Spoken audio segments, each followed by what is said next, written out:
கிருபானந்த வாரியார் இன்சொல்லின் ஏற்றம். பிறர்க்கு எவ்வகையான துன்பம் பயவா சொல்லே இன்சொல்லாம். யாவர்க்குமாம் பிறர்க்கென்னுரைதானே என்றனர் திருமூலர். அன்பும் அருளும் நிறைந்த உரைகள் பிறருக்கு இன்பத்தை கொடுக்கும். பகைவர்களும் இன்சொல்லால் நம் நண்பர்களாவர். அத்தகைய இன்சொல்லை கூறுபவருக்கு இமையன் தூதரும் அஞ்சுவர் என்று ஞான சம்பந்தர் கூறுகின்றனர்.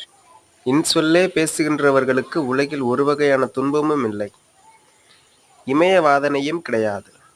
சிவகதி திண்ணமாக கிடக்கும். கனிகள் நிறைந்துள்ள ஒரு மரத்தில் வகையறியா ஒருவன் சுவை மிகுந்த கனிகளை விலக்கி கைப்புடைய காய்களை மென்றதை ஒக்கும். இன்னாத சொற்களையே கூறுவோன் இயல்பு. நம்மிடம் ஒருவன் வன்சொல் கூறுவானானால் அது நமக்கு வெறுப்பாக இருக்குமென்றோ?